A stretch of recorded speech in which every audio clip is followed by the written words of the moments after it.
to the GSL. Codes, Artosis, and Rapid here. Tasis is sick today. But you know what? We have Rapid, so it's fine. And what else do we have? Scarlett back in the GSL Codes. Oh my God. Well, to be fair, Tasis is sick every day, but yeah, tonight true. in a slightly different way. And I think one of the other stories we're going to be following tonight is the Protoss race. Only 2 players having advanced to the round of 16. Now there are 2 more in our group tonight, and one of them is Stats. Yeah, a lot of our best Protosses actually haven't gotten a chance to play yet. Stats Classic. Hero plays on Saturday, and what was the other Protoss that plays Saturday? Isn't there another one? I can't remember off the top of my head. Whatever. Anyways, doesn't matter. A lot of great Protosses left. Definitely can make it through. But the big story of tonight, Scarlett, can she make it to the round of 16? I think it's definitely possible. We were talking earlier on in the bunker about her possibilities there. Probably a second place, just given how strong Stats is. But this guy, Keen, a little bit of an underdog coming into a group, rounding things out with Classic. Yes, indeed. Classic did end up beating her last season. Same group. Heartbreaking loss. Yeah, it was actually a very close one. And, maybe she'll be able to get revenge this time. We haven't seen her as much lately, right? She didn't go to Austin or anything like that.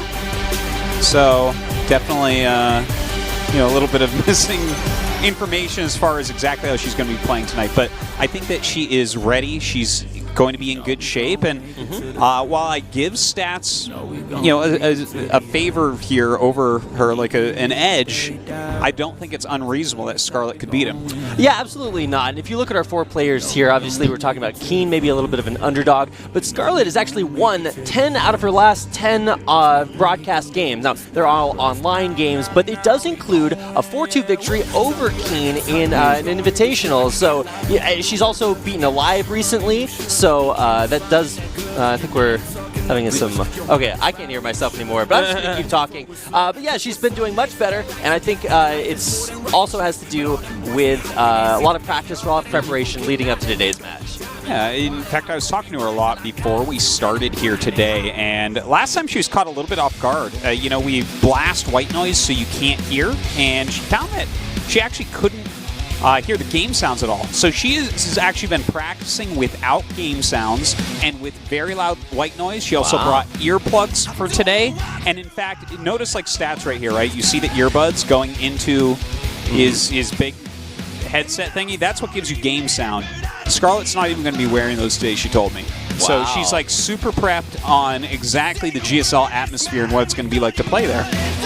Get ready for some nuclear launch detected. That would be pretty fun. But yeah, you got to play to the environment. It's one thing to win every online game, but it all comes down to can you produce offline results. And that's why the GSL Codes is so important. Yeah. Now look at this.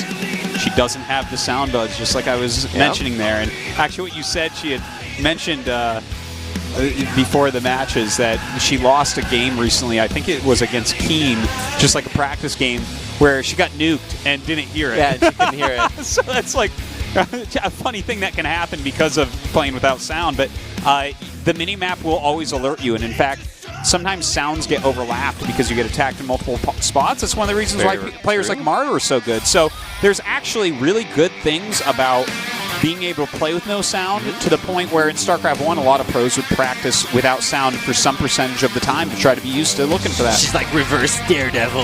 Yeah, there you go. All right, so first map is going to be Daybreak. She's playing against the defending GSL's champion Stats.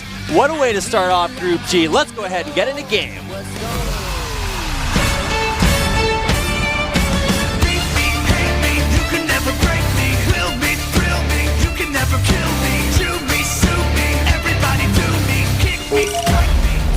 In the top right, our defending champion of the GSL Codes.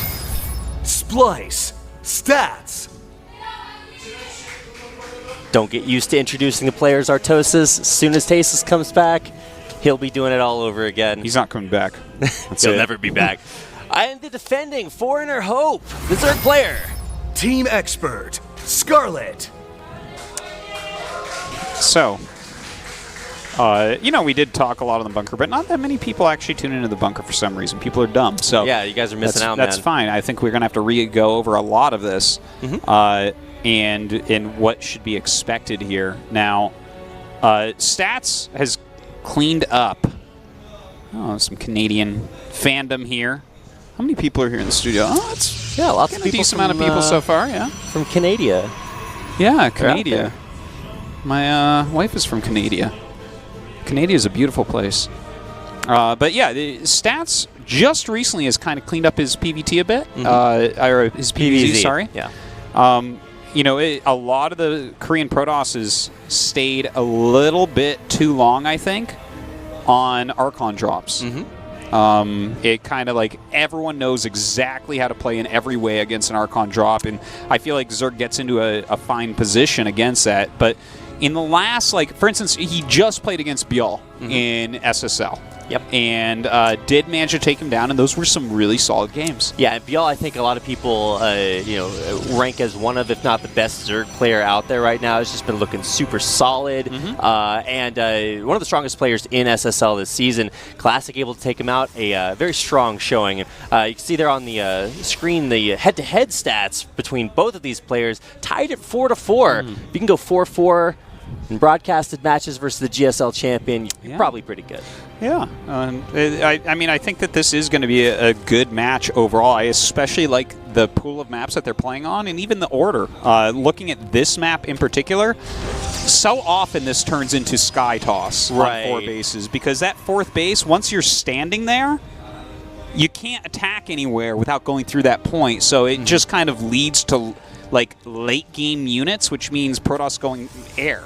Yeah, specifically for Scarlett, I know that's one of the things that she makes quite a few jokes about, and especially historically, coming her viewpoint on PVZ has always been a little bit polarizing. Let's put it that way. Yes, indeed. So Sky Toss, especially, something that she struggled with in the past, and even during her brief stint playing Protoss, was kind of her go-to build, just because of how strong she believes it to be. So it'll be interesting to see how she reacts against that, if in fact that is how these games transpire. A little bit of a hatchery delay, but finally it's going to come up. Well, I think that specifically that match between Stats and Bjol that we just saw the other day gives us a lot of clues about how this might look, because if I had to compare Scarlett to a Korean pro Zerg, it might be Bjol.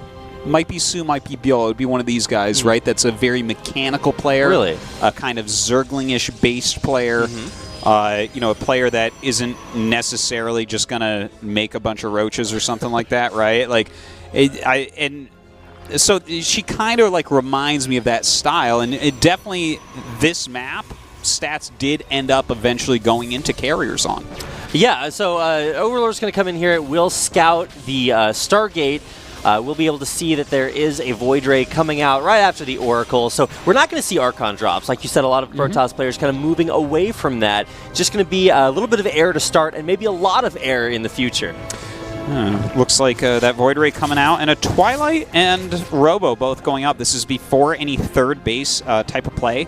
That could point towards a delayed Archon drop, which is something different from a regular Archon drop, because you already have air units out, so it actually plays quite a bit differently, but doesn't necessarily have to be that either. You could just see him go into Glaives and a big Adept all-in as well. All right, so no real push out there, mostly defensive. I'm guessing this probe is going to come down here to maybe throw up a 3rd base, and yeah, there it is. So no harassment, nothing. It was just the no rush 20 kind of game, except that it's more of a no rush 5. Okay, it doesn't work quite as well. It's like, can you just not attack me for 5 minutes? I'm like, well, yeah, that's how most games go. Sorry. So yeah, nothing actually happening. Who do you think benefits more from this sort of more passive play style? Oh, this is actually sick. Recognizing a Zerg player that moves out of the stasis ward. Oh my god. Isn't that a really nice change? Because we've seen so many Zerg get like I've seen Bjol and Su recently, just like their whole line gets frozen. I'm like, disgusting. Oh my god. Every time I think I know exactly how much area Stasis Ward covers, I'm constantly surprised how many Zerg units can fit inside there. I know. It's kind of crazy, really. All right, he's going into it again. And yeah, one drone. I'm always kind of interested in the one drone right there, because you have to sacrifice one, but that one's blocking the mineral patch, I think. Even though you'll slide through, though. It's okay. All right. But yeah, it's like one drone is 16 minerals. Someone did the math for us from last time, so that was very nice. Thank you. A couple guys did it. Tasis made a call for how much does this really do? 16 minerals per drone, apparently. You gotta go post it on Slashar. They did the math. But yeah, that means that as soon as it's done, you send them back because they don't auto mine again. So that's an important little aspect. But look at this, a drop coming in. Glaives are finishing right now. This is a bunch of adepts in the main base. This could do a lot of damage. Yeah, Glaives not quite done. These Zerglings will get on top of the adepts, but they're in a beautiful place right between the mineral lines, and more being warped in with a Void Ray. There's even more adepts pressuring the third. Oh, this is a ton of damage already looking like it's going to occur. A lot of the Overlords going away, a ton of adepts being warped in. While the drones have been pulled, and that's all nice and good, there's no answer to these yet. 7 Banelings on the way, though. Yeah, he's going to get the pool at the same time, so no more Zerglings can be made, but there are a bunch of Banes, like you said, pre-splitting the Adepts there, and there's just really not a whole lot to push this back. Banelings will be trying to get good connections, but look at that perfect control, even saving several Adepts with that Warp Prism. But oh my god, so many Queens. The spreading here, just madness as well. But Scarlett has not really lost drones, which is highly important for this. A lot of lost mining time, though. Missed injects. The spawning pool has to be remade, so she has a very small army overall. And like stats, I like this for him, even though he hasn't done a ton of economic damage yet. Yeah, finally some drones going down, but it's still a very small number, killing up the first round of Adepts, but here comes another round right into the main. Not as many Banelings as there were, but less splitting this time. There's just not a lot of Zerg to defend Artosis. No, there's really not. 20 Lings on the way now, but look, this is not even her bank, because she had her Queens fighting the whole time, so there weren't even injects, which means she didn't even have Larva to spend the money when everything came back. Everything going wrong right there. Very rough. And these... Okay, so this is kind of the funny thing about Adepts right now. Adepts have lost some value against Zerg recently. People have gotten better at defending them. And until just recently, I think a lot of people felt like you have to go roaches against them or things like this can happen. Right. But some Zergs, and I want to specifically name a name, Bjol, can stomp all Adept aggression at this point with the Ling Bane Queen. And he does just a phenomenal job, even if you're all-inning him. Like, he stops it dead. Now, Scarlett was unable to do that in this game, and so it's just a loss without that Roach Horn, unfortunately. Look at frustration on Scarlett's face, but everything looking good for stats. GSL champion in fine form, coming into map number 2 here on Newkirk Precinct. Newkirk Precinct could be a much better map coming out here for Scarlett. Very open third base area. Ling Bane Hydra that she was attempting to get into that last game, gonna be extra strong on this map. Well, you do have to make it there, and Scarlett kind of struggling to make it out of the early game. So certainly looking, hoping for a better performance. Let's find out. We get into game number 2.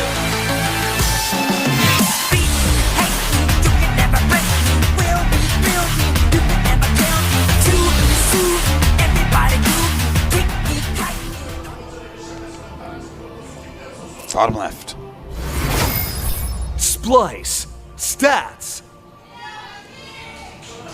Indeed. I don't know there about, he is. Yeah. As I'm like, Tasis not here. Who's going to introduce the players? They just don't get introductions. His opponent, our Zerg player on the right-hand side of the screen. Team expert, Scarlett. Hopefully she doesn't tilt too much. Definitely can be an emotional player at times. Especially when it comes to playing against Protoss or dealing with a lot of their, very difficult to defend all-ins. What were we calling all-ins earlier during the bunker? Dedicated pressure. That's like such a funny... What a shill. No. Okay. All right, well, we'll see if Stats dedicates more pressure. In general, I think winning games by killing your opponent is a good strategy. Dedicating pressure to doing that, pretty effective. Dedicating a lot of Adepts with Glaives. But, Scarlett just was not quite ready for that warping in the main base. So many Adepts were already out. It was great splitting by the time she had anything to actually fight against it.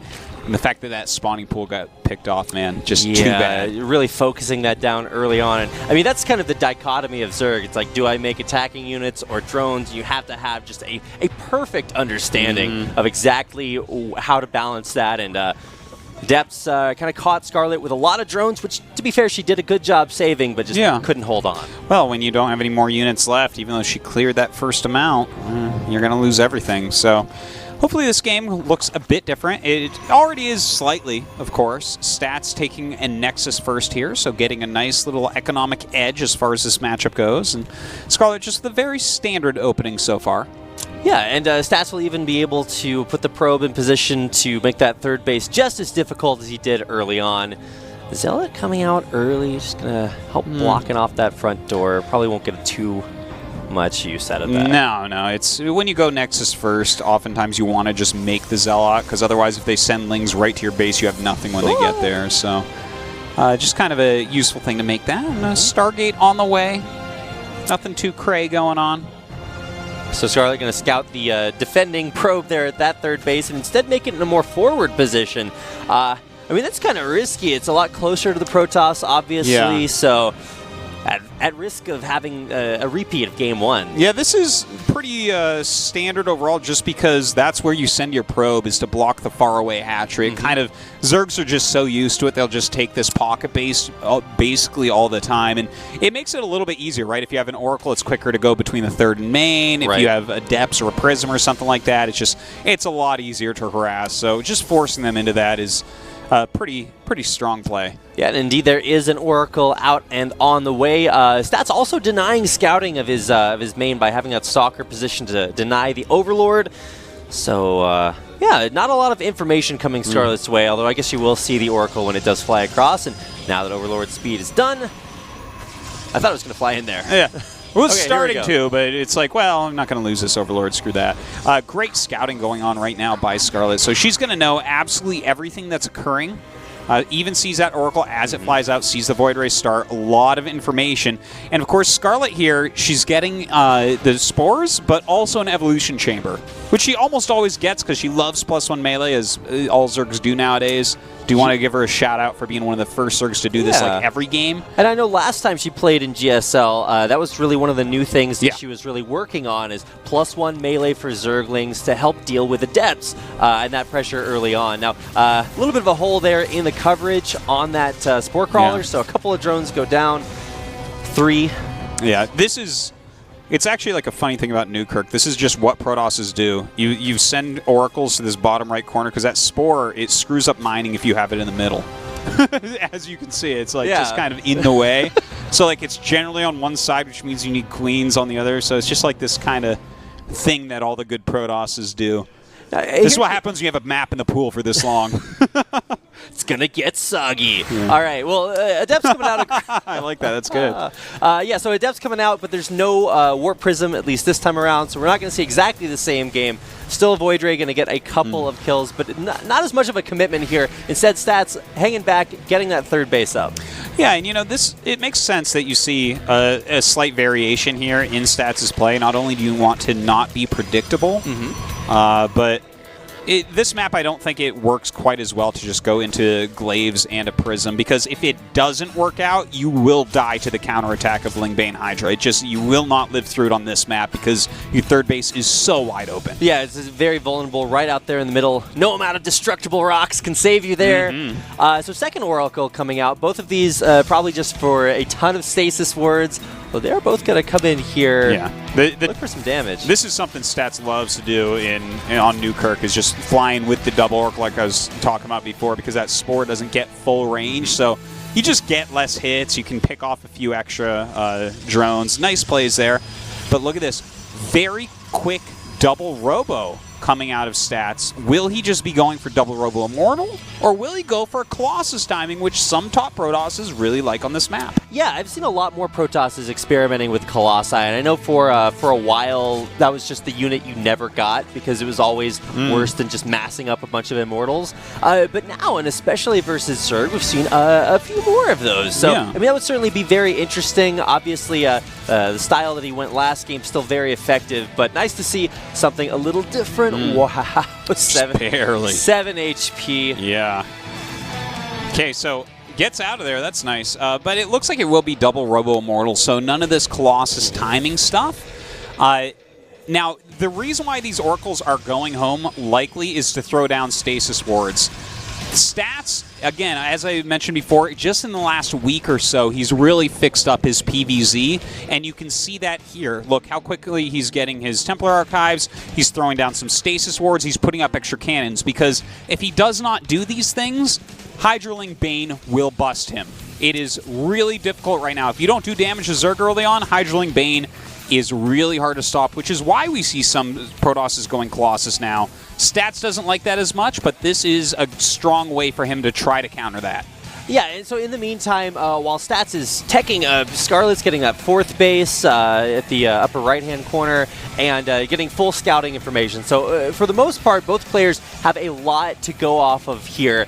Last game, it kind of feels like Stats just hit the kill switch and just took Scarlett out. She was very unprepared, but at least now, lots of knowledge, knows exactly what's coming her way. Yeah, like this is, it's getting into a macro game, right? Like what is this? Just a handful of drones die to what the Oracle's got maybe 5, and now these little dudes are getting 4 or 5 as well. It's, you know, it's a little bit negligible. She has all the drones she needs. She has a lot of hatcheries. Look at this, 18 drones being added on. Her macro is really going to hit its stride here. But look at this building setup. This is just a great way to try to play against Lingbane Hydra, because you just can't get in. And look at how many Stasis Wards he's making. So this is the part that I was talking about in the bunker where I'm like, okay, if Scarlett does not get wasteful, she can be okay. But against this, like, Stats is waiting for a Hydraling Bane attack. Yeah, so what is the response to this? Just hang back and macro up? I mean, I think Scarlett would be the first person to tell you that going late game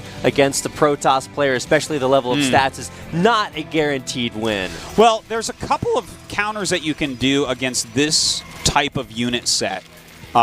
Like, you know, and every Zerg kind of has their own way. A lot of people will like to try to get up to Broodlords from here. I think that's the best way to do it.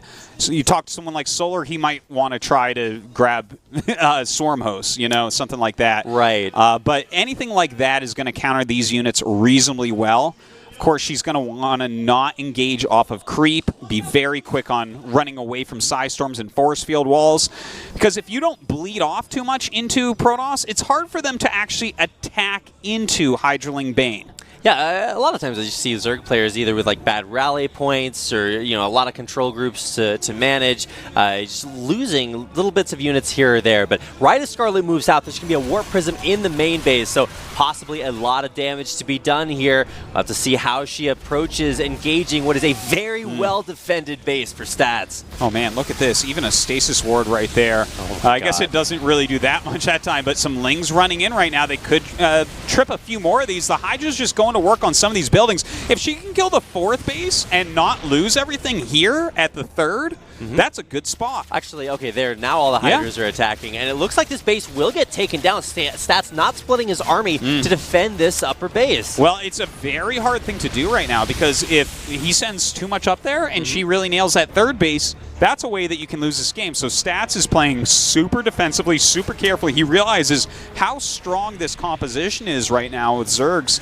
And the thing is, Scarlett's not throwing anything away, so she's playing well against this as well. Yeah, there's no Overseers here, so she won't be able to deal with these Stasis Wards extremely effectively, although not overcommitting here, to Scarlett's credit, just staying on the fringes, trying to get a little bit of damage down. Beautiful storms! Yeah, some good force fields going down as well, but Scarlett pulls back in a reasonable amount of time. Her creep spread is out of control. Look at this. So far up the map right now, she's even taking a 5th base, which is just what she needs to do. Yeah, if you can say one thing about Scarlett, it is that her creep spread is insane. So lots of Hydras coming out, hitting that macro stride. Everything that Scarlett could kind of want right now, she has, but she has not been able to really deal sizable damage to the Protoss. Now there's building up a bank, tons of Immortals out there. As long as those 4 make it home, I'm not sure why they were out there by themselves. Yeah. Okay, so this is getting into a really funny spot right now. Scarlett's being so careful and not throwing anything away, and Stats just continues to make a very good, very scary army here. Look at this. She's actually attacking again into this 4th base location. If she can just keep Stats off of that 3 base Protoss, he's only going to have 1 timing. Well, the Nexus does complete, and it looks like finally that upper contingency of Hydra does get cleaned up. So now for Scarlett, where's the next avenue of attack? She keeps trying to pressure this third, but can't quite break it through the outer wall of gateways. Yeah, she can't really do too much right now. Save those Zerglings, though. Yeah. If she, were to commit to an attack in these super defensed locations, she would just lose her army. If she tries to tech too heavily right now, then Stats might be able to kill with her timing attack. She has to continue to mass on this Hydraling Bane, and that can be a little bit scary. The one thing I really want to see out of her here, though, is maintaining this creep spread. Right. This is kind of like a situation you would get into against Terran, where you really need this creep out if your Hydraling Bane is actually going to kill this Protoss army when Stats finally attacks. Yeah, mobility just so important. And I think this situation specifically is why a lot of Protoss players, like you mentioned Solar earlier, are going into things like Swarm Hosts or Brood Lords, because the free unit value that you just get out of those into these entrenched positions, I mean, you can attack it forever. You're not losing anything. Exactly, yeah. Whereas with this army that Scarlett has, it can be a little bit more difficult, I guess, to kill someone who's defending well, because you're going to lose, value in your units if they die, unlike with Locust. But overall, I would say a stronger unit composition out of Scarlett, a more deadly one in a lot of ways as well. She's not eking things out over time. If Stats screws up with his army once, Scarlett can win the game. Now, both players are going for drops right here. We have a Warp Prism full of Zealots headed out. Now we've got Baneling drops coming into this third base. Maybe she can get them down, but nice pull there by Stats. Oh, man, another Stasis Ward as well. That's actually kind of an annoying Stasis Ward. Why does Stasis Wards not hit your own units? That's my question. I mean, I guess the Protoss is pretty high-tech, so that wouldn't be a thing. Man. They're space aliens that go across the solar system and have carriers, all right? Come on. They're clearly designed. They warp in from Ire to wherever they need units. Well, somehow they still lose games, so they got to work on that tech. I know, God. Okay, so Tempest on the way right now, as well as a Mothership. Very solid play out of Sets. The amount of respect that these two are showing each other speaks. Oh my God, where did those 23 probes go, Artosis? Oh my God. They went to Hell Rapid. I mean, that's... Oh my God, here comes this attack right now. A lot of Banelings rolling in, trying to get on top of some of these probes and High Templars. Looks like they won't quite reach it there, but the Hydra's definitely mowing down. A lot of these expensive units, the Tempests are out, but are not helping at all. Oh, and Scarlett's going to be able to move right underneath those Tempests. Well, might be able to pick them off before they reach that critical mass. Barely almost hitting that last one, but the Mothership comes out just in time. Oh, man, very important to have that Mothership at this moment, but already Stats has lost too much. Scarlett can continue on this unit set. It's kind of basic, and without Psystorm mixed in here, it's really tough to stop. Now, we haven't seen either one of them, but Stats has gone for 2 drops. Neither one of them have worked out. So back in the base, things are looking good, and even here at the front, maybe Scarlett will lose this initial force, but so much damage done. Yeah, to have already cleared out the 10 Immortals, handful of Archons, every single High Templar, that's a victory for Scarlett. She's on 5 bases right now. Her unit set can just be remassed very easily, whereas for Protoss, Stats doesn't really have the income, right, to remake exactly what he had before. So now his unit set, you look at it, it's just a lot weaker in a lot of ways. Yeah, you're absolutely right, Artosis. And look at the bank that Scarlett has, too. She'll be able to remax several times here, and nothing's really stopping. I mean, what has Stats done this game? He's sat back, he's defended very well, but now finally he's taken that big hit down to 45 probes. Yeah, and it's a really tough situation because the amount of respect that they've shown each other, I could actually talk about this game for an hour, and what we've seen, how they both kind of sat back the whole time. And what I was talking about before, where Scarlett's like, well, I'm going to keep making Lingbane Hydra. If she had teched up to Broodlords, Stats would have been in a much better position, which sounds funny because that's a better tech, right? But he was teching up because he knows that Broodlords would be the next stage. But Scarlett staying on this slightly lower tech units and having the army that can actually just win her the game. Artosis, I think it is time, as all good followers of the Church of Todd are taught to do, to look at the doubled supply and the victory screen. It's more important to look at.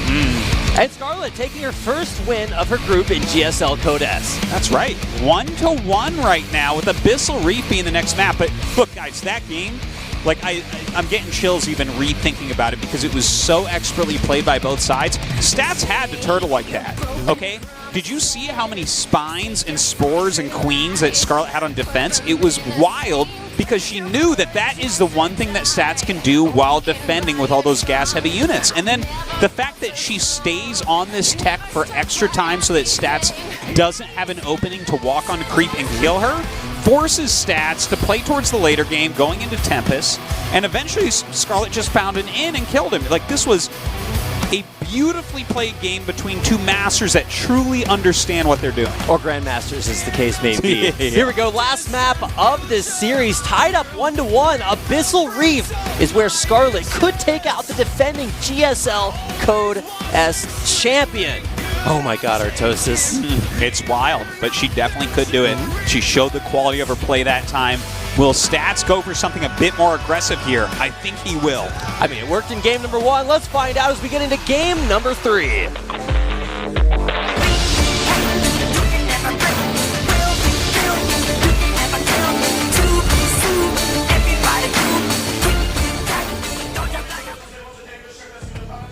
In the top left. Splice. Stats. That was like Jin Air fighting, even though it's Kim Dae-up. But either way, that is Stats. His opponent, our red Zerg player on the bottom right-hand corner of Abyssal Reef. She is Team Expert, Scarlett. Lots of cheers from the crowd, especially after that win over Stats. And oh my God, Artosis. I think as long as she can deal with any early aggression, I mean, game number 2 is just, like you said, a masterclass of how to beat a defensive Protoss. Yeah, it was so well done. It really was. And this is, like, Stats is kind of exploring new territory with the way he's playing. One of the reasons I've been bringing up Colossus play a lot is because that's, like, the one tech where you can kind of move out more early against Lingbane Hydra. But a defensive Lingbane Hydra, even when you get like this really great unit comp that he has, they make a big arc, if you're on creep especially, and it's quite hard to get enough force fields and Psy Storms out to stop the connections. So, you know, good work to Stats. He played a strong game, but, you know, I think that just in general, that unit comp, Lingbane Hydra, Zergs kind of have a higher understanding of what they're doing with this right now, and Protoss doesn't have a perfect counter against this yet. Yeah, I think a lot of things, and especially in StarCraft 2, you have to be very careful about having that perfect unit composition. And it really showed with Scarlett able to not only get in there for the big drops when she needed to, killing off that huge batch of probes early on, but just not over-committing to just massive amounts of Hydralisks and shoving them into a bunch of Psystorm or defensive positions. Just kind of playing it very slowly, very carefully, and keeping the pressure up. So see who's going to be the pressurer this time around. Because I mean, game 1, Stats just walked in, morphed into depths, and you're like, okay, well, cool. Well, what a game. He's definitely planning on being the aggressor once again. Look at how quickly he's making a robo right now. Right. And of course, we can't tell exactly what he wants to do off of this. Obviously, a Prism's going to be coming out right away. Will he be doing like an Immortal Sentry Adept push? I would guess so because of the speed of this. Yeah, so the interesting thing for me, especially with the way that the Rocks guard that natural expansion, is just kind of thinking, okay, how are you going to go into this? If you could do drops, and obviously you can come around from behind, but just trying to shove an entire Protoss army right up through that tiny little choke point is going to be a little bit rough. Yeah, that's an area that, force fields can work very strongly in. But I would imagine that we'll see a push up maybe the ramp of the 3rd, and then if you push in that little side ramp going in the natural, very, very tough for Scarlett to hold on against that. But the Immortal's on the way, so definitely it's going to be one of these Immortal Sentry Adept pushes. Of course, the Stalker pushing back this Overlord. We don't see Overlord speed this game from Scarlett, so that is an important thing to think about here. She does not know exactly what the tech is yet. And I think that was really important in game number 2 to see her invest in that tech early. But she will actually get a decent little scout of the front door, at least with those Zerglings. Is that going to tell her really anything? No, not too much. Like, by now, she's going to be thinking very shortly, there's no Oracle. Any moment here, this is the moment where she's like, okay, there's some other tech going on. Is this a Twilight? Is he just about to take a 3rd base? Is this going to be one of these Immortal type pushes? Yeah. We have seen the good old pool the oracles and then come out with a bunch and surprise your opponent, but very rare. And indeed, now we are seeing the first Immortal and those Adepts loaded into the Warp Prism, headed out. Okay, so when will Scarlett actually spot this? More gateways being added. Oh. Very much so, and all in on the way. Sentries being made in the main base. All right, a lot of gateways on the way, and especially with these sentries. Sometimes we see actually the sentries be put in the Warp Prism and then they get dropped in the main and wall off the ramp. You can kind of do the same thing if you do get a good warp in, but it'll be interesting to see when Scarlett realizes this is so all in. Yeah, well, as soon as you see this Immortal drop, Scarlett should have a decent idea of what's going on. But, oh my god, Scarlett targeting this Warp Prism, pushing it back so heavily while the Lings surround. Oh my god, this is huge. This is so big. Perfect defense, defending the Warp Prism, killing that. Oh my god, what just happened? What just happened was that Stats screwed up. He was too greedy with this drop. Scarlett knew exactly what to do, pushing that Prism back, surrounding the Immortal immediately so it couldn't retreat, and now Stats is in a terrible spot. Warp Prisms have a pretty long pickup range, Artosis, yeah. But the Queen range just a little bit longer. Stats, you could tell he was trying to leave the Immortal down there and then pick it up right when he needed to, but the Queen's just in perfect position to push it back. Well, look at this. Third Nexus is on the way. Wow. That is, I don't think he was really planning on doing that, but he's still warping in sentries, so this push is still going to occur, maybe just at a slightly later timing. Whereas, look at this. Scarlett is making sure her creep spread is everywhere, breaking down the rocks, Baneling speed's on the way, as well as Overlord speed, which is awesome because you need to drop Banelings on this attack. It's very important in the defense. Yeah, there's no way against a player of Stats caliber that you're going to be able to run Banelings into that many sentries. 10 sentries!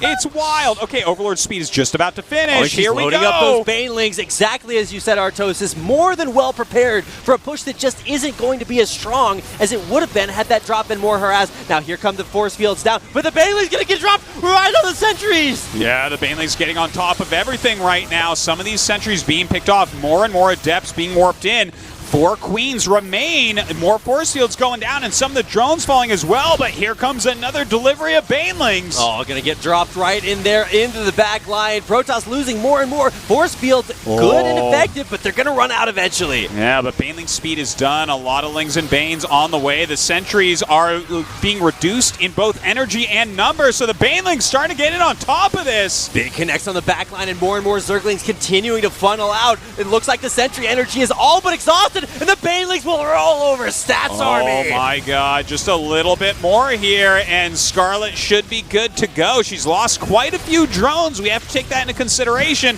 but the army of Stats is annihilated. And 3 bases already up. If you just look at not only the army, but worker supply in a great spot for Scarlett. She's held off both of Stats' early aggressive plays. And I don't care how prolonged or dedicated your pressure is, Artosis. Yeah. It's going to be rough for Stats to hold this off. This is a very bad spot for Stats right now. This was just expert hold from Scarlett to pick off that first set of units. Expert hold, even. Oh my gosh. Well, Stats is still going to be vigilant with this pressure, but at this point, it's just not going to get a lot of damage done. Picking off 2 drones after you've failed a couple of attacks isn't going to cut it. And look at this infestation pit coming up right now. I am just in complete love with the way that Scarlett is playing this game. +2 melee is about to finish. She already has Baneling speed. She has a good amount of Queens here. The 3 bases with she lost some drones. We shouldn't skim over that, but Stats can't really attack right now. All he can do is, as you said, this pressure, this slight harassment. But as these swarm hosts come out, Scarlett is going to gain value after value after value. Well, that was a lot of value. Tons of Banelings blowing up on that Immortal, which does get picked up and taken back out alive. But at this point, look at Stats minerals. He was up to almost 1,000 there for a second, and I don't think there's too many reasons for that other than just things not quite going his way. Yeah, it's a very interesting game that we're looking at, right? Because she's going a counter tech to what Stats has. Stats' economy wasn't really hurt. It was late mining of the 3rd base because it was like a placeholder nexus that he made while he was attacking. So if the attack doesn't work, it's like, okay, well, I have 3 bases. Now he is taking the 4th base, But he's going into charge Archon. We haven't really seen too many Immortals made, but these units are not very good against Swarm Hosts. Right. I'm glad you did mention the Hell Muffins. They are in fact out. And Scarlett's going to be sending them up to most likely, I guess, pressure the natural. It's always kind of interesting to me to see how players use them, because now she's also going to have to worry about these Archon drops coming into her main. Ooh, look at this. This Archon drop actually doing a fantastic job. 5 drones being picked off right off the bat. Some of these Lings going to be pushed away as well. And I mean, this is some nice harassment for him to be doing while taking a 4th base. But in the meantime, looks like the Locusts are going to be launched. Dun, dun, dun, dun. All right, kind of interested in seeing exactly where these get dropped. Okay, so the Overseer is going to know that now it is time. Perhaps. Yeah, maybe as this walks away, she can get a little bit closer to get maximum damage on those. But it seems like Stats is... The way he's moving his army right now makes me think he has a very good idea that Swarm Hosts are getting ready. Yeah, not pushing out, being too over-aggressive. There's a nice Baneling drop, gets 6. So like you said, Artoz is not being totally passive, getting in there, getting some harassment done. I'm a little bit nervous, though. She ran away with the Swarm Host. We didn't see any Locust launch at all. And if you're making Swarm Hosts, the first launch generally doesn't pay for them. Oh, and now like, they're you need to do multiple launches. Drop those Locusts defensively just to deal with Zealots? Yeah. And she's still taking damage from this Archon drop, and now a big Warpin in the main. Yeah, Stats is starting to do a fantastic job with this Prism flying around right now, and Scarlett playing a little bit passively with the Swarm Hosts as well. Yeah, 13, 15 drones now going down. I mean, it was okay earlier, but taking some heavy losses. It's starting to look pretty good for Stats, I have to say. Having that 4th base up, doing this much harassment, 20 drones falling down, the creep spread being pushed back. He's just kind of out multitasking Scarlett at the moment. It felt like she was in a fine spot after killing all those sentries off. Yeah, she lost 18 drones, but to go into the Swarm Host tech, it seemed like a good idea. We never saw harassment from that. All they've done is like launch all their Locusts into 6 Zealots that were then killed by Banelings. So definitely a few little mess-ups we're seeing here from Scarlett. Yeah, I don't see defensive Swarm Hosts all that often. Usually you do want to get them into a close proximity to your opponent, drop those free units, great harass. Now, loading up these Baneling drops, I mean, we saw it get, 6 probe kills earlier, but that's not going to quite equalize things. I mean, the worker count's pretty similar right now, but I think it's the army count that's about to be the big problem. Yeah, that definitely could be, but we could also see not exactly the same situation as we saw in Newkirk, but kind of a similar one where Stats has a very good army, but right now it's Ling, Speedbane, Hydra, like defensively, with some Swarm Hosts mixed in. So that's very hard to attack into with this type of army that Stats has. You know, Charge, Archon, some Storms. That's not great at attacking into this army of Scarlett. And here come the first harassing Swarm Hosts. So going to get in there. They do have enough damage to kill this Nexus, and it looks like they will be successful. Oh, man. A great pickoff. Finally getting some value out of that. Picking off a base immediately. So well done by Scarlett. Continuing to mass up on her units. Has that 65 drone count on 4 bases. You just got to be careful about this next engagement. It looks like Stats wants to attack. Well, it also invalidates all those probes that can't really super efficiently mine there. So a good job there by Scarlett. But I mean, the harassment is nice and annoying and everything. But you have to not die to this big push which Stats is coming up with. Okay, this big push, the Locusts are going to be ready again in a moment, so that can, at minimum, force a retreat if that's where Scarlett goes, but Scarlett's actually going to counter right now with those Swarm Hosts. So this is going to put Stats almost all in if she kills this Nexus. He's going to go for it. Double overcharges there to defend. That is going to be a lot of Scarabs. We'll see if they can... Locusts. Sorry, not Reaver units, but here comes the big push up. Tons of Storm behind it. Watch out, cameraman. Gonna get hit by this, I guess, whatever this great Storms, blocking all of those Banelings. All right, very good job on those Storms. Oh my God. Those Storms are just madness.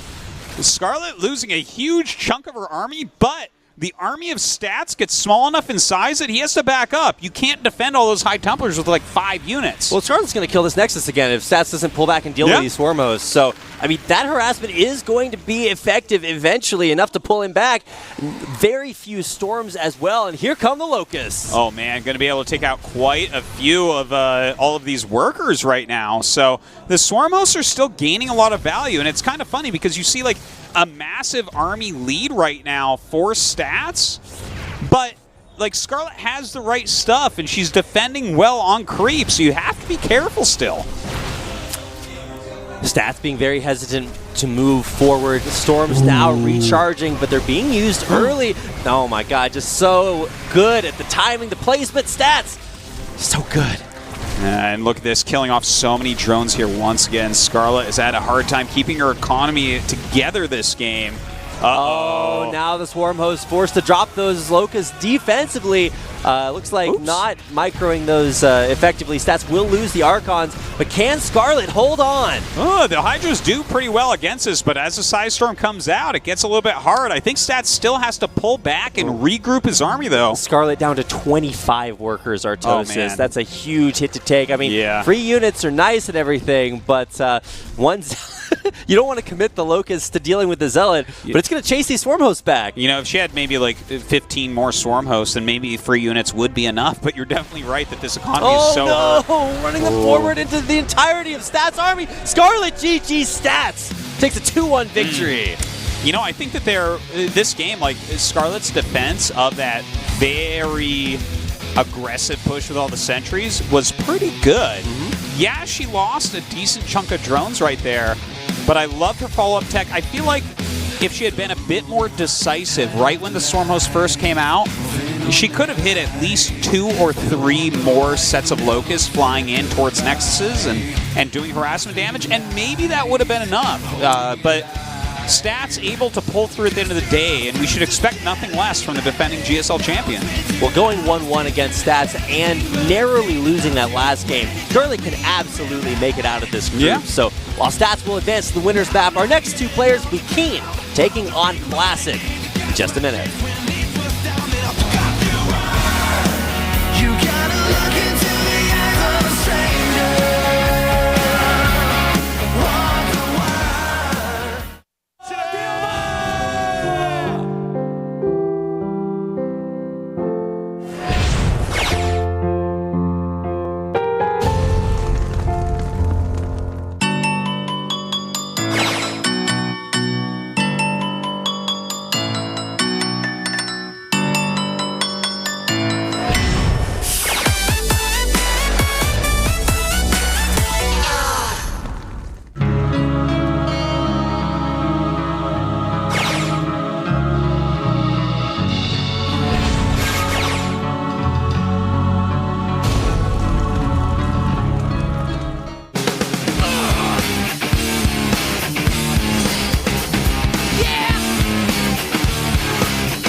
봄꽃책에서 듣다.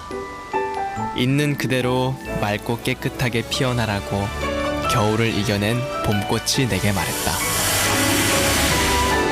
맑고 깨끗한 칠성사이다.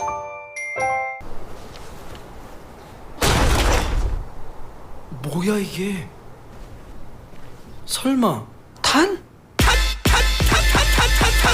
전국민 슈팅 그라운드 탄! 지금 사전 예약하세요. 냄새가 나. 어두운 곳에 숨은 냄새를 풍기는 바로 너! 원인은 쾌쾌한 에어컨 냄새. 신제품 페브리즈 차량용으로 상쾌하게. 차량용.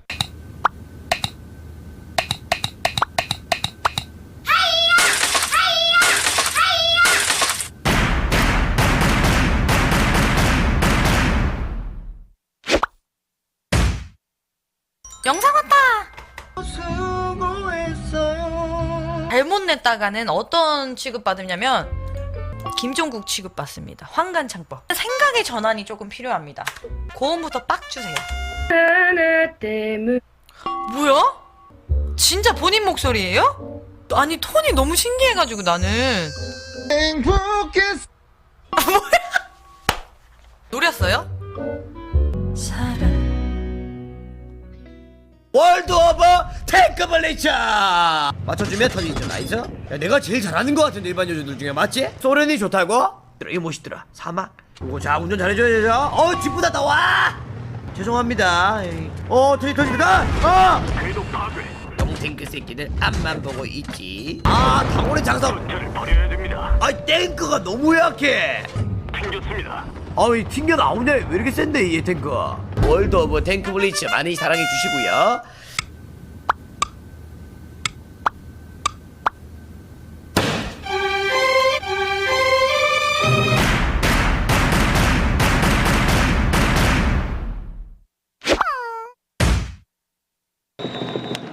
오재원의 타석 왼쪽 밀었습니다. 잡았습니다. 이대형 뜁니다. 정윤 뜁니다. 2루에 던집니다. 2루에서 아웃이요. 이대형 왼쪽으로 타구를 띄웠습니다. 다시 한번 모두 잡니다. 담장을 넘습니다. 이대형의 투런 홈런.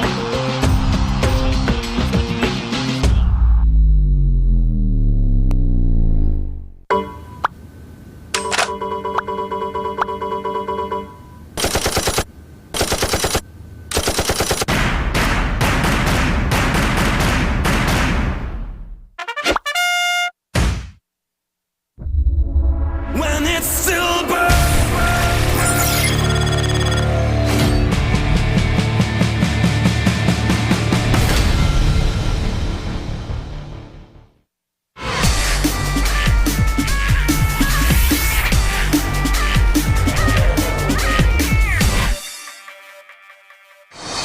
Don't dig it up, leave you out in the weeds where the sun don't show. 6 feet deep and dirt don't go.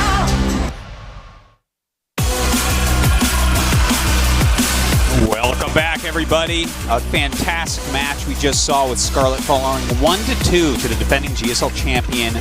That is Stats. Very good series, though. Yeah, absolutely nothing to be ashamed with, especially that last game. Expert defense of those first two early rushes, just beautifully well played. So that's going to do it for our first series. Unfortunately, Scarlett falls and Stats moves on to the winner's match. But coming up next, we've got Keen versus Classic. And I know a lot of people underrating Keen coming into this next series. Yeah, and it's very easy to underrate him. He hasn't really done, like, so much, but he's still around. He's still a very high level. It's just that we have like 10 really good Terrans right now, and he's like the 10th. So, you don't think of him as much, but the upset potential's there. He plays solid games. If you screw up at all, he can kill you. Classic, on the other hand, here, obviously always one of the best Protoss players in the world. He's slightly addicted to this new style. There's like a new style right now for Protoss where you go like one base Oracle into Blink with an expansion, right? And like it's just like very much being in your opponent's face and stuff. And I could see Keen, if Classic is like kind of relying on this type of play too much, if he's going Blink a lot, like I could see Keen messing that up. Yeah, and for Keen especially, I think he's kind of the one to prove. Classic's actually been looking pretty good in SSL, at least recently. And it doesn't help that versus Protoss is Keen's worst matchup. Yeah, I guess that is true. Looking at it right there. Yeah, I mean, look at that. I guess he took out SOS 2-1 and lost to SOS 0-2. Huh. That's inconsistency. Oh, I see. Okay, yeah, that was a GSL group. I'm like, what happened here? I don't remember these. Oh, yeah, last season. Anyways, that was a while ago. Keen, looking at this, of course he did take out Zest last season, let's not forget. That is Group very A, I true. believe. Yeah. It was kind of... I think that was a very surprising group just in general. Like Keen taking out SOS. I think that's when a lot of people still like really believed in SOS and now kind of not quite at his former level, but... He's having a tough time in SSL, but I think like a lot of his games are still good. He's just not winning as much, you know what I mean? Like, well, I mean, yeah, but he's still he doesn't look outclassed.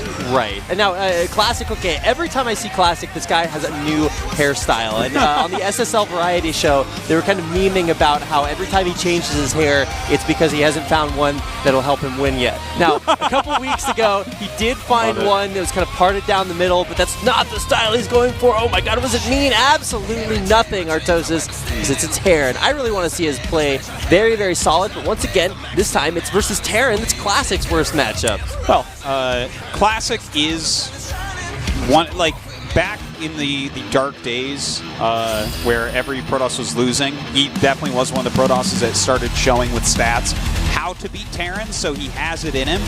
And he does have a wide range of styles, but PvT is undergoing a lot of changes right now, so I think there's a big variety of what he could use here against Keen, but I think he wants to play some solid games.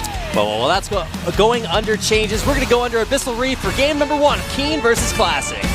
Beat me, hate me, you can never break me. Will me, thrill me, you can never kill me. Do me, sue me, everybody do me, kick me.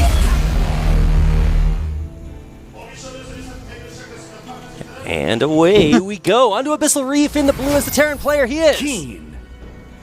I have brain lag for introducing players. That's what happens isn't when you my work thing. tasteless too long. Yeah, I sit back and I'm leaning here and I'm thinking about opening build orders instead of what I should be doing. No worries. His opponent to the upper left-hand corner of Abyssal Reef in the red as the Protoss player. There you go. He is... Wait, what? Yeah, I don't know. Did we just rip off Classic? I think so. How does Classic not get an introduction? Why are we so concerned with the command center building SCVs? Is this the most interesting thing on the map? Very good question. Okay, huh? I don't know. Anyways, gonna it's Classic, whatever. Okay, yeah, it is Classic. Wow. All right.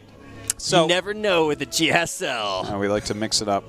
All right, so like looking at this map for Keen, this can be a very good map for Terran versus Protoss. There's a lot of ways that you can harass and whatnot. There's a lot of very strong pushes you can do with the natural that are hard to engage upon. And because of this, Protoss generally has like 3 things that they can do. Just very early all in, we see he's not doing that.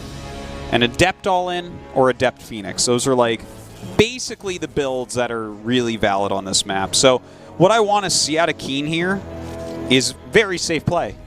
Just open up solidly, play a safe game, try to get, into a strong mid game, because I feel like Classic is going to be quite prepared to just pull the trigger on Keen pretty early on here.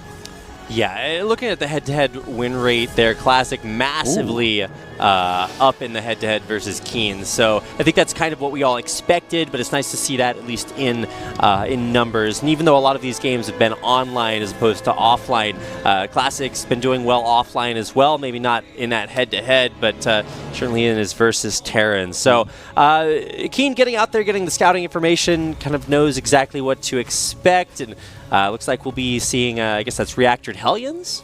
It is possible, actually. We've seen a lot from TY going Reactored Hellions really against popular against Protoss. It could just be Reactored Marines and like a mine, maybe some Cyclones, and into a medevac. That's like obviously a very standard type of way to play. And I really like the way that a lot of people are going 1 mine into Cyclones and then a Viking and just busting down quick third nexuses if you take it too quickly.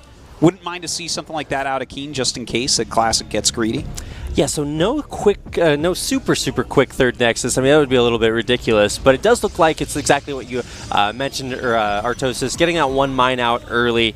Might see that reactor swapped off, but most likely just going to be saving that for now.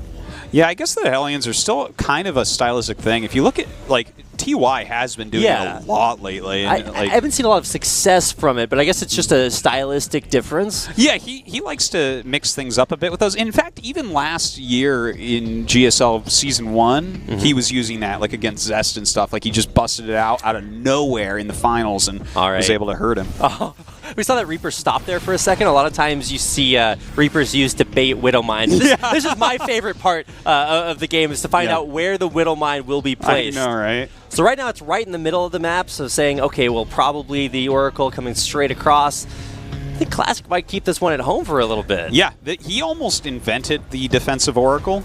He, more than any other Protoss, is willing to just sit on his Oracle and say, okay, I have the Oracle at home. If I don't lose the Oracle, I am fine. It's kind of painful, Artosis. I don't think Oracles don't have cushions, man. Sitting on them is probably It would be painful. sharp, but do Protosses have butts? I don't even know the answer to that. Oh my God. Have you ever seen a Protoss sitting in a chair? I don't even think in they can all the sit split down. screens that I can remember, they're standing. Is there ever a Protoss that sits? Actually, I think maybe like Vorazun was like riding, and I don't know if Dark Templars quite Don't count. Zealots have like horse legs, like backwards knees or something? They are reverse articulated, Artosis. Yeah, you articulated that very well, Lee. I both articulated it forward and in reverse at the same time. Yes. So that's how I yeah, got my job. I just put that on my resume. If they have horse legs, then that means they don't really have chairs, which means that is what would sitting on an I wonder if Oracle they're really like be horses and they sleep standing up. Do they even sleep? We don't even know this. Maybe they don't have to. Have you I guess. ever seen Zeratul asleep? I've never seen I've never seen him sleep. Maybe I just didn't have a detector None of when the he was Blizzard doing animators thought it would be worthwhile animating his sleeping cycle. I don't know. Well, there's. Let's go a moment deeper. Can Protoss close their eyes? I think they can. They Do they probably have? can. I mean, Do they have eyelids? I've never seen a Protoss eyelid. Have you? Maybe. I don't remember this one exactly. I think probably in Don't a they just split have like screen glowing eyes, right? Their eyes do glow, yes. Okay, well, are they truly eyes then? Well, yeah.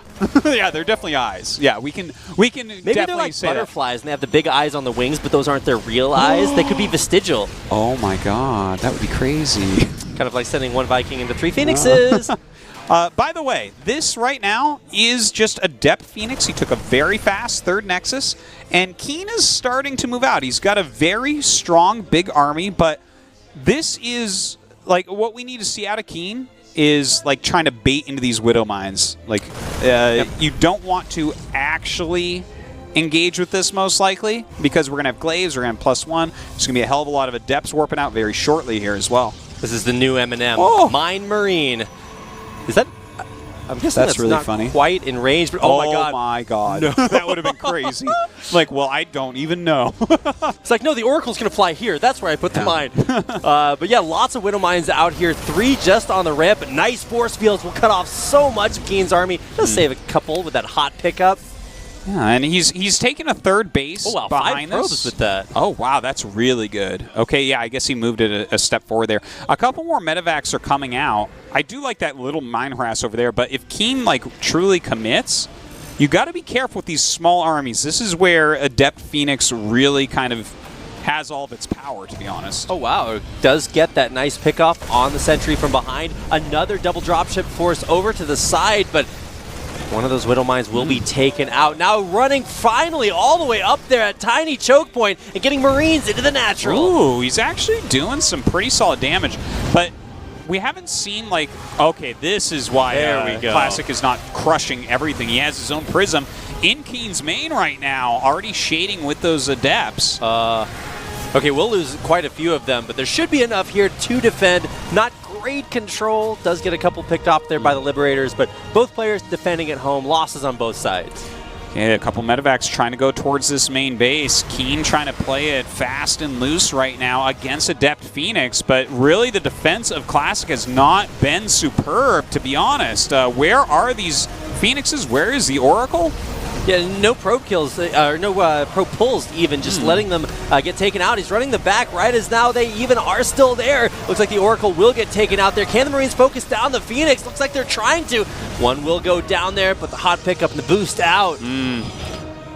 And still there's, like, look at this. These mines are just sitting here. Like, I understand right now Classic is trying to harass down at Keen's base as well, so... you know, obviously there's some multitasking that's definitely being, you know, preyed upon here by Keen and the fact that Classic's having a hard time. But this has been a little bit lackluster on how well he's defended. Like the Phoenixes and Oracles not responding to drops quite as quickly as you'd like. Yeah, and even though the harassment looked a little bit better there for Keen, he's still down about 10 workers. So continuing to take these losses. Depth's just running in. I don't know if that's the right... attack pattern you want to enter, but now he's coming back in again with a War Prism. Yeah, he's still trying to get this harassment done, but I do like that Classic is kind of identifying that there's no kill timing to take out Keen, and he's going into Blink. He's getting a second Robo. Looks like Colossus Tech on the way here as well. Keen continuing to harass a little bit. What is going on there? That's a traffic jam. Trying to save everything, but a big Warp It now in the main, not covered by that Liberator any longer. War Prism will finally get taken out, but Lots more losses. 15 SCVs getting taken out. Oh, but a lot of probes going down as well. 16 my probes, God. 17 probes We're dying. just not allowed to have workers this game, No, Artosis. God, this is like a really, truly bloody game. There's 2 Marine. Okay, 3 Marines. Hey, man, if it works, he's getting a ton of kills with this little tiny drop over here. And This is just ridiculously low econ. yeah, you know what's funny is they both killed so many workers for each other, but they're both heavily teching. A lot of times when you see games like this that have Adept Phoenix in it, it's just kind of like Adept Phoenix against Marine, Marauder, Medevac Mine, right? And like that's when you'll see it get super low economy and scrappy like this. But instead, it's like Blinking Colossus are on the way and soon Liberator range. So Yeah, that Liberator Rage is going to be insane when it does finally get... oh, I guess it is already completed. All right, there we go. But really haven't seen Liberators... it's about to start, is what Okay. it is, yeah. I was like, is it done already? That's really fast, No, Liberator Rage. yeah. He just finished up the Fusion Core, so should be starting that pretty soon. Just has to swap into a tech lab. He just wants to learn how to dance. That's why the Fusion Core is there. Oh, my God. All right, the lone little Marine that could headed out across the map. That's where he's singing that, what is it, old Metallica song, Fear of the Dark. It's like he walks a lonely road. The greatest Zerg that I've ever known. Hey, there's no Zerg in here. Well, no, but Fear of the Dark. Oh, there. Right? Like, well played. I'm so a sue little bit me. slow today. Okay. Sue also a great Zerg player. Yeah, But, exactly. okay, so just scouting information. We both got out there, killed everybody's workers, and now we're finally done with that. Moving on to the next phase of the game. There's that Liberator range you were talking about earlier. And a Void Ray is actually already on the way, and this is super good that he's making a Void Ray. You know, this was actually like way back when Protoss were having a very tough time against Terran before the Liberator nerf and the Widowmine nerfs occurred. Classic was one of these guys that was mixing in Void Rays in his army. A few Protosses were trying it out. I don't know if that's actually what that's for, though. The Void Ray might just be to patrol his mineral lines and stop range Liberators from destroying his economy while he's out on the map. Yeah, I mean, that's certainly the obvious thing to think about. Hey, I got to deal with these things, and Void Ray is a great way to do that. Turns out Liberators deal about as much anti-air damage as Cyclones deal anti-air damage. Yeah, it's right around there. Yeah, I think you nailed that one. It's like that thing that It's like, this will kill you Eventually. just like the Sentry will. You'll die right as I win Code S. That's about the timeline we're looking at. So Disruptors coming out here. Disruptors, there we go.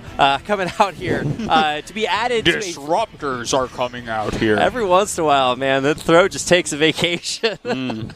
So very high-tech army being compiled here for, I almost said stats again, but this time it's classic. Kind of an interesting composition. I don't know if I've quite seen this exact build be executed by Protoss versus Terran. You know, this is... It's like he's getting all the good stuff, okay? Right. It's kind of funny. Like, he opened with the Phoenix Adept. His defense was not as good as I would have liked to see, but it was good enough that he is now taking up completely. He's getting the Psy Storm. A couple Disruptors are like... Basically what he's doing is saying, I can't die. And the icing on the cake of I can't die is a few Tempests in your army with an Oracle or two to tag the opposing air units. So very good play coming out of Classic here, but there's a Ghost Academy that just finished up. A lot of Liberators being made by Keen, so as long as he plays a really strong positional game, he's definitely still in this. And look at those ranged Liberators already shutting down mining there at that 4th base, defensively setting up and stimming up the ramp. Ooh. This is going to be so difficult. He's caught Classic out of position. And look at this. I love this. I guess he will deal with these Liberators, but they slowed everything down a lot. They even killed off a Colossus, and this is allowing these Marauders to get some damage done, picking off key tech structures. And at the end of the day, Keen's just going to be able to pick up and boost out. Whoa. What direction was that? Yeah, that is not the escape path you're looking for. Now, there are a couple of High Templars here. Feedback Storms, they are available. Looks like one of those Medevacs, or maybe more. No! This is all because of that terrible juke. Oh my God. He actually saves all 3 of those full Medevacs. Well, it's a good thing the full ones, those jukes, though, really did cost him a bit. I don't think he loses really any Medevacs if that doesn't occur. But Ghosts and Vikings being added.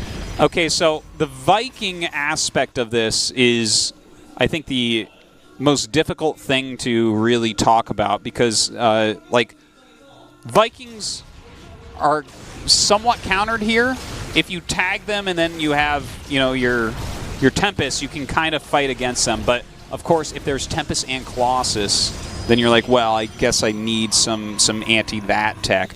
But what you're getting is, like, this very weird, not much strength on the ground army because you have, like, a lot of Vikings, a lot of Liberators, and then Ghosts mix in as well. And it's like, okay, this is so technical. It gets really hard to use that because if you're caught out of position even one time, your ground army gets very small. Yeah, very difficult to protect, those technical ground, like the Ghosts especially. A lot of control here. These are actually very high-tech armies on both sides. Yeah. Somewhat abnormally slow. Look at all those Marauders, man. Oh, my God. It's the first time I've seen Marines get that outnumbered. I think it's actually just Marauder Ghosts. Maybe there's a couple Marines mixed in.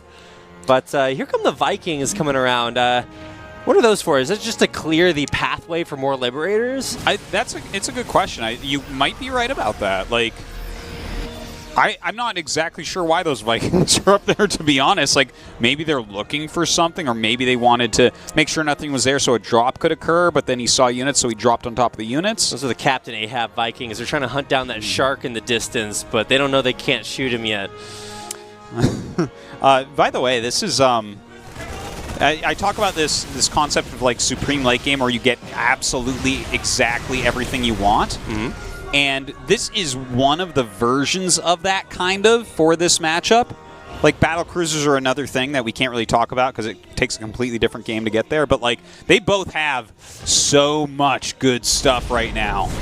Well, forcing the overcharge off there at the natural, and now getting drop everything in the main. That's a huge bio army, and Classic's not moving. Oh, man, he is in some trouble right now. Looks like he's decided to counterattack, but this means he's going to lose a lot. Now, can he actually hold on here at this planetary? This is going to be the best defensible location he has. 3 Tempests flying in, so he can work down these Liberators, but it's going to take a lot of time. Oh, and he's not moving in very carefully, and in the meantime, he's losing everything in his main base. Almost all of his tech going down, and there's more Marauders at the front. Truly a good game out of Keen right here. I love this poking. These Vikings are buying a lot of time, and with the Liberators there, you just cannot engage. So this attempted base trade is not going Classic's way. Oh, definitely not, Artosis. The nice Stasis Ward does at least stop a lot of the damage done to his front, but his main will be emptied, ravaged, razed by this entire bio forest. And back at home, I mean, Classic's completely pulled back. Yeah, he's coming back right now to clean this up,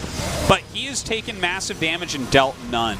So this has become a very Keen-focused game. Like, he's in great shape after this. It was a strong drop from Keen, and Classic, you know, he was halfway out in the map, so it was a hard choice. It was a hard choice on what to do, but if you're attacking into a planetary and they already have range on their Liberators, you better have enough, like, enough anti-Liberator tech, enough Tempest there to just wreck everything really fast. Oh, canceling +2 ground weapons right there, and shutting down most of these gateways. Classic's army, you can just see him banking 2,500 minerals right now. He's not even making units, Artosis. Yeah, well, he doesn't really have many buildings to make units with at this point. Keen has made sure of that. It's still a strong army for Classic, but he's being outmaneuvered. He's truthfully being outplayed. Well, his air army might just be too strong. So many Vikings just walking right up to the Tempest, the Colossus, pushing both of them back, and look at the damage from this bio moving forward. Oh, the Vikings right now picking off absolutely everything that matters. There's going to be nothing left for Classic coming up here, and Keen is just moving in for the kill. He's going up to 6 bases during all this. Oh my God. Well, meanwhile, Classic has only 2, really only maybe 1 at this point if the the third's mined out. And here we go, trying to blink over, get behind these Liberators. Did a decent job picking them up, but very good on the defense. Great reaction by Keen. Nice, even EMPs being thrown out. These Vikings being worth a lot right now, picking off multiple Colossus. And another base for Classic gonna fall, it looks like, right? So this will bring him down to like 1 Nexus that's really not mining. Classic is allowed to GG at any point now. Like, he is super duper dead. Yeah, can't even deal with the Liberators. There's too many Vikings. It's just buffering for them. There's the GG. Keen taking out Classic in game number 1. Yeah, it was a really good game on both sides. They both kind of got up to Ultimate Army tech. But I guess when I look at this from the Protoss perspective, the defense of Classic was a little bit off, and as you pointed out, like, he still had a good probe count. He was ahead on workers a little bit. He was doing some counter harass, so that was nice. But just like his Phoenix movement, his Oracle tagging, all that felt like it was slightly off on that early defense. Yeah. And maybe if that had gone a bit better, the mid game would have been stronger for him. His Colossus would have come out quicker. Maybe he would have gained more map control at that point. Pressured Keen a bit more, but Keen just kind of kept the edge from that. Yeah, it all came down to that big decision to defend the base. And at the end of the day, Artosis is one player, a little bit more Keen. So coming into game number 2 on Proxima Station, I mean, this is where Keen completes the upset, right? A lot of people predicting Classic just based on their head-to-head is the stronger player. We'll see if he can bring things back here in game number 2. Yeah, well, it's Proxima Station. Definitely could go either way on this map. Very droppable for Terran, but not too hard for Protoss to get a bunch of bases.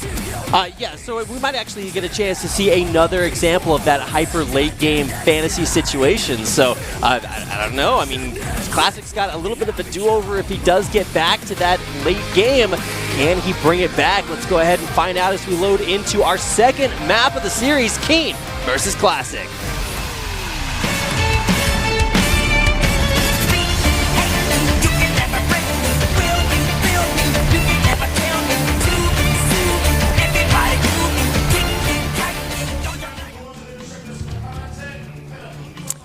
The Terran player. Keen. Good job. Yeah. All right. Let's see if I can get the second one right. All right. Maybe we won't actually introduce our second player ever again in the GSL. Yeah, Classic doesn't get intros. Second time's the charm. All right, the Red Protoss player, hopefully getting an intro. He is. Classic. All right. Great snap.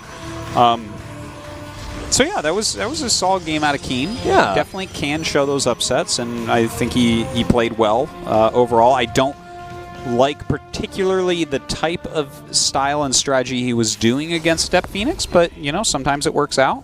That is very true. It's a difficult argument when you talk about results-oriented logic. It's like, if you win, does that mean you did a good build? Like, well, no, yeah, it doesn't. No, you can win with terrible builds, but if all you care about is winning, then okay, congratulations. Yeah, the thing is, there's more to StarCraft 2 than just strategy. There's execution, multitasking, micro, macro. Strategy game, Artosis. Yeah, no, strategy is a huge part of it, but yeah, I mean, at the end of the day, he did better, even if theoretically, strategically, it wasn't the perfect type of play that you'd see TY do.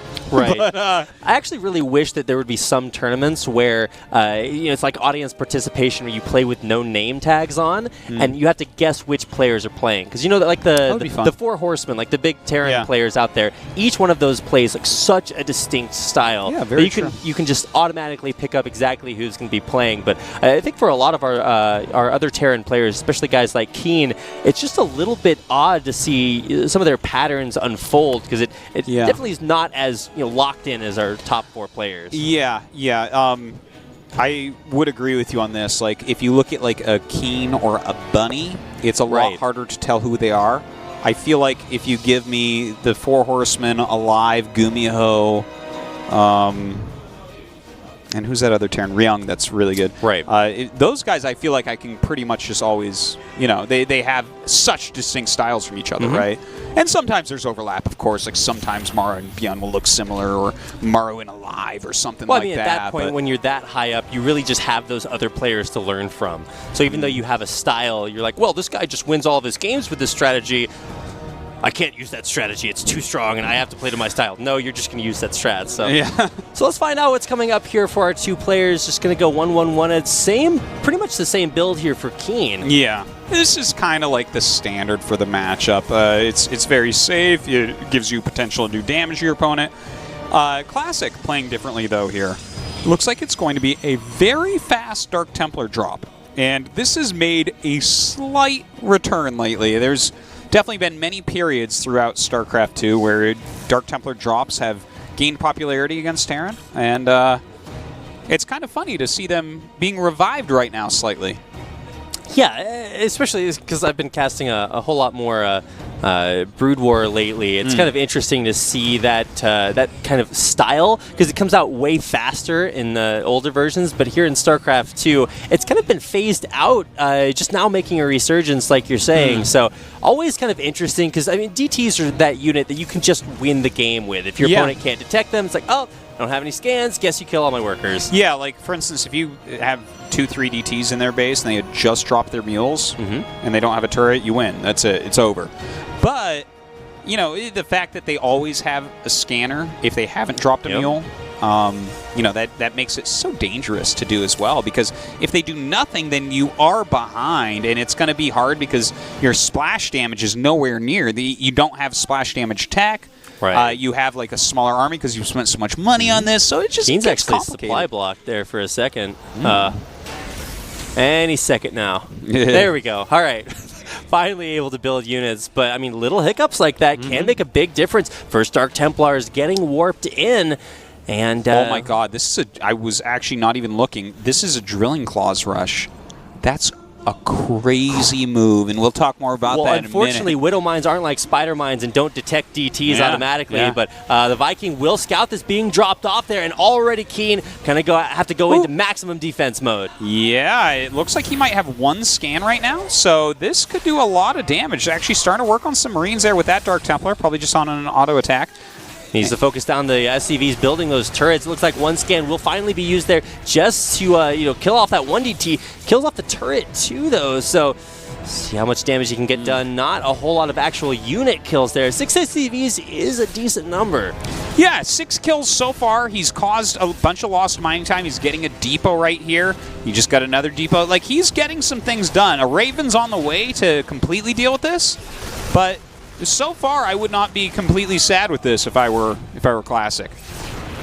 Just make sure that DT is outside of the range of the scan. Indeed, it is. So yeah, a lot of these depots being taken down. He's supply blocked a little bit earlier. He'll get supply blocked again. Very nice move picking that up as well. By the way, it's kind of wild that there's a Viking out and he still hasn't killed this Prism. But it looks like that's just about the end of that harassment. Oh my God, the Drilling Claws drop comes in. Got precisely one probe. Ooh, that's not sure if that's worth. Yeah. By the way, we were so caught up with the DT drop build that we didn't get to talk about this really quick Drilling Claws. Right. It's something we almost never see, and it's kind of neat because Protosses are very good at stopping Widowmine drops, but Drilling Claws, you can't even react. You have to like pre-react almost because they just slip into the ground. Indeed, they do. It's like dropping a bar of soap. It's just like bam, it's gone into a ground made of warm pudding. Yes. It just slips right in there. Perfect analogy, Rapid. Good job. Thanks, Artosius. You're so kind to me. Yeah. You're never this nice to tables. All right. There we go. Auto turret harass. Almost as effective as the Widow Mine. Yeah. Not really finding that damage quite yet.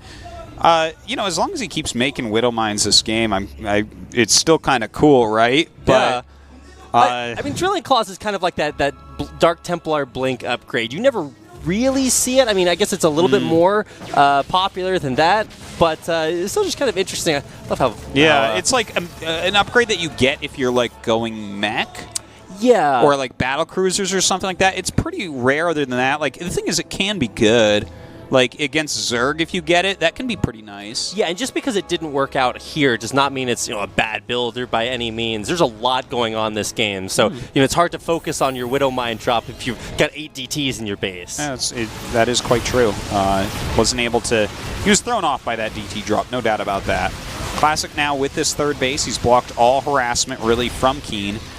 The one thing that we definitely can say about Keen, an area that he's leading in, is his upgrades. He's got 2-1, and that's going to be finishing just after +1 from his opponent. So being up 2 upgrades is pretty damn magnificent. Yeah, absolutely. I'm not sure exactly what the cutoff point there for 1 or 2 shotting units is based on those upgrades, but it's more upgrades is more good, Artosis. Yeah. Well, especially with Terran, when your Marines shoot as quickly as they do. Definitely a very big deal when splash damage has not yet come into it for Protoss. Yeah, I mean, he's just now working on glaives, which is definitely not splash damage. So this is going to be a really strong push for Keen here coming up. His infrastructure is very intact. I mean, there are a sizable number of those Immortals that can do a good job buffering, but I'm not even sure that we're going to get to see that as the Adepts look for aggressive shades. Yeah, he does not want to screw around with that right now. And, you know, it's too bad because Keen went down this tech route that he's just not using right now. Having a hard time in some ways. Good defense there at the natural there, having the Liberators already pre-set up and not enough Stalkers to really get in there and press that advantage. Trying for these drops. He's not going to get scouted. Yeah, we'll see if he can maybe run in and kill some probes or something, but right now Classic continuing to tech up. He's going to be going into Colossus here. He's taking his 4th base as well. And it's a probe traffic jam. It's rush hour. You can't get out alive. 9 probes going down.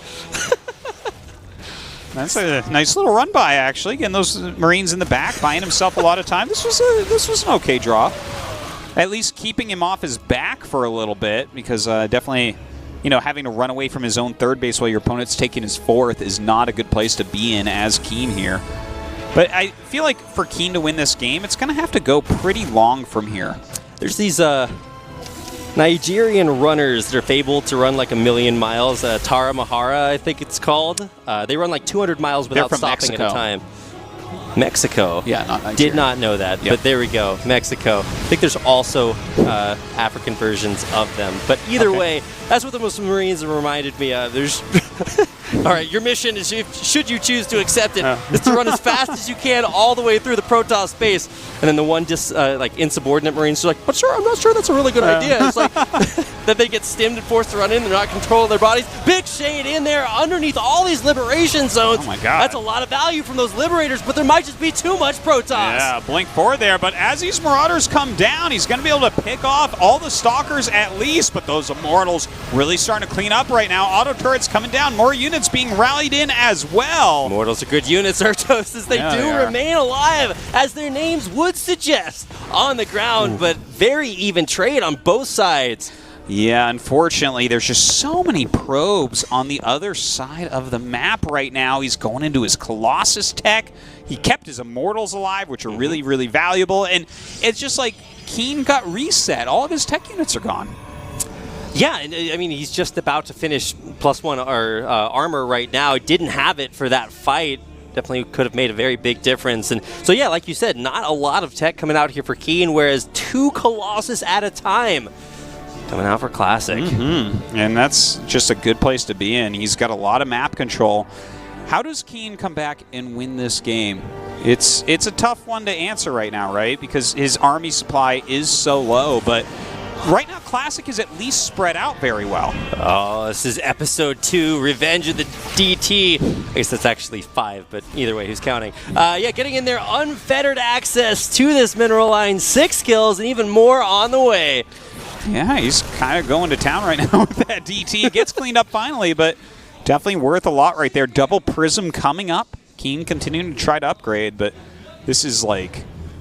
Keen is in such a bad spot, man. Look at the supply. Indeed. Look at that supply. As we are wont to do, Artosis. So somebody made an overlay that just has a picture of Todd's face right up there by the supply looking at it.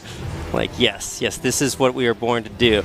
All right, so, I mean, his defense is pretty good, but now he has to face off against, what is that, 4 Colossi coming his way. 2 Immortals left on the ground, and lots of those Adept things.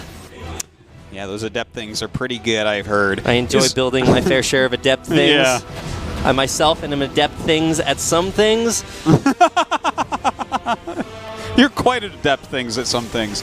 All right, this attack is incoming. It's normally I'd call this an anti-time because his upgrades are about to finish, but he's got such a good army that he can kind of do anything right now.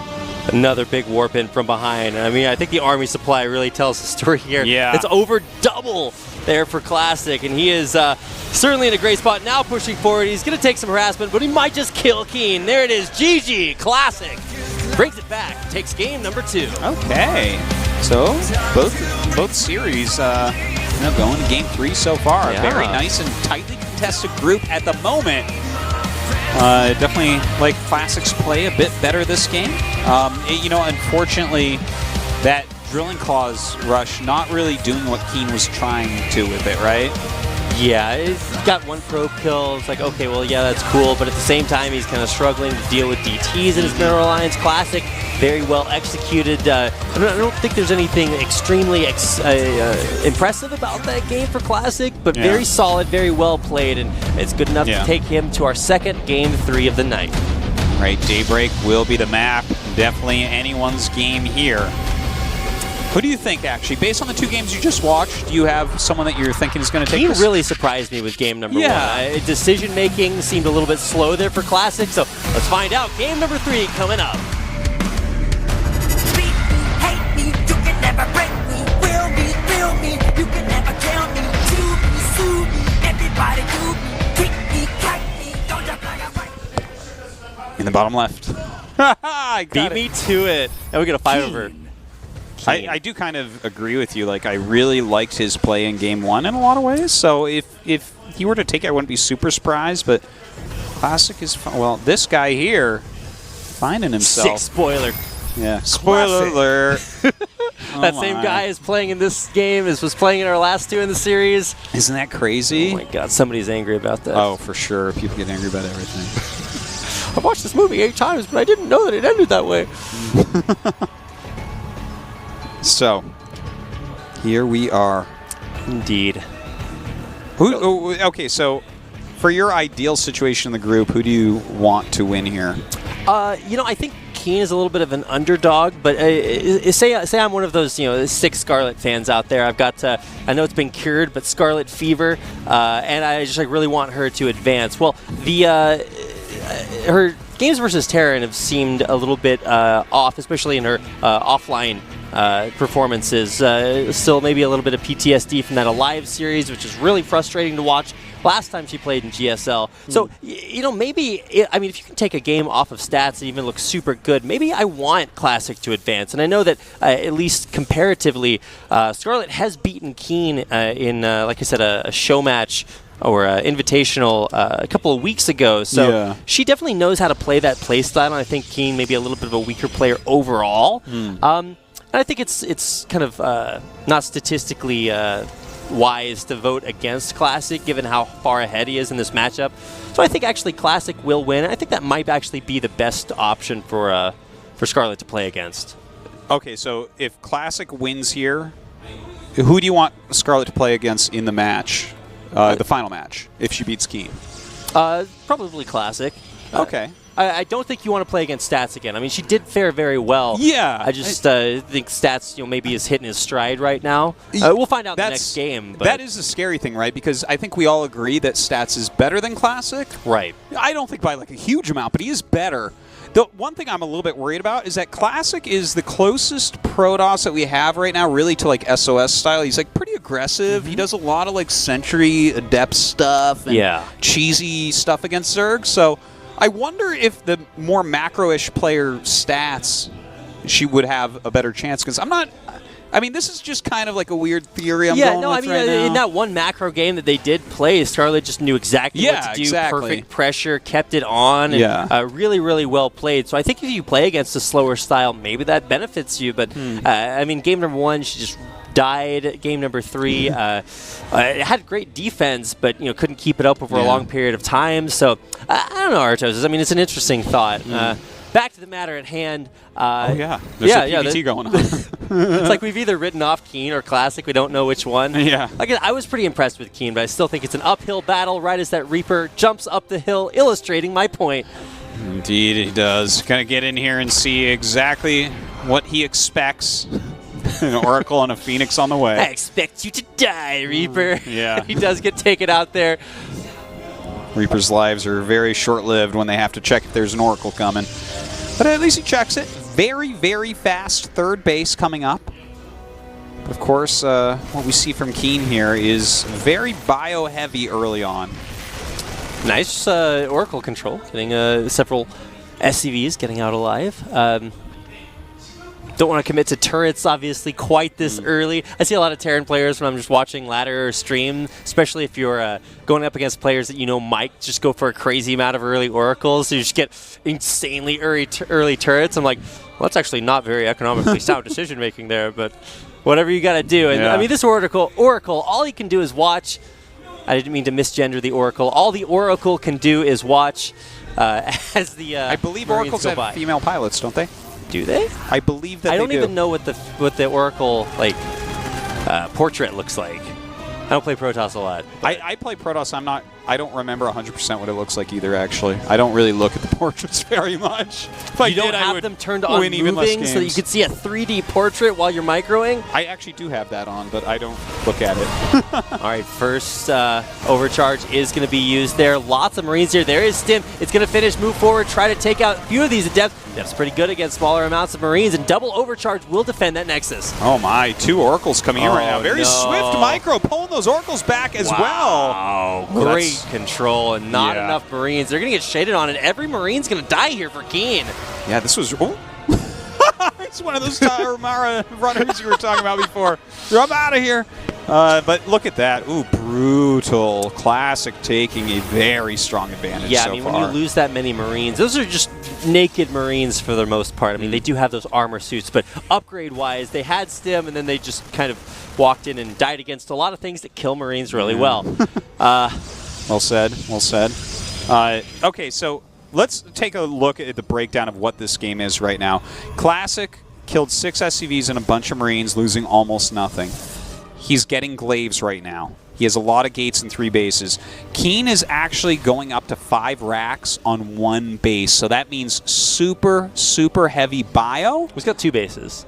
That's what I mean on 2 bases, sorry. Okay. On 1 expansion is what I meant to say. It's like 5 racks on 1 base. It's crazy. Yeah, it's like, what? How long? Over 6 minutes? Well, thankfully, Artosis, I've cast a bunch of Brood War, so I know how 5 racks works. Yeah, that's true. But yeah, it's going to be so much bio, but of course all his tech is a little bit later because of how quickly you got the... You're right, he went up to 3 racks right away and stuff. So he's playing against... This is kind of Phoenix Adept with a super bio heavy. So I'm not really liking Keen's position too much. Now, if he stays pretty turtled, he can do it. But if he starts moving out like he was in Game 1, I don't know. We'll see if he is turtly enough for the Turtle Club, Artosis. Keen, that was a terrible movie. Oh my God. I'll take his turtle card, man.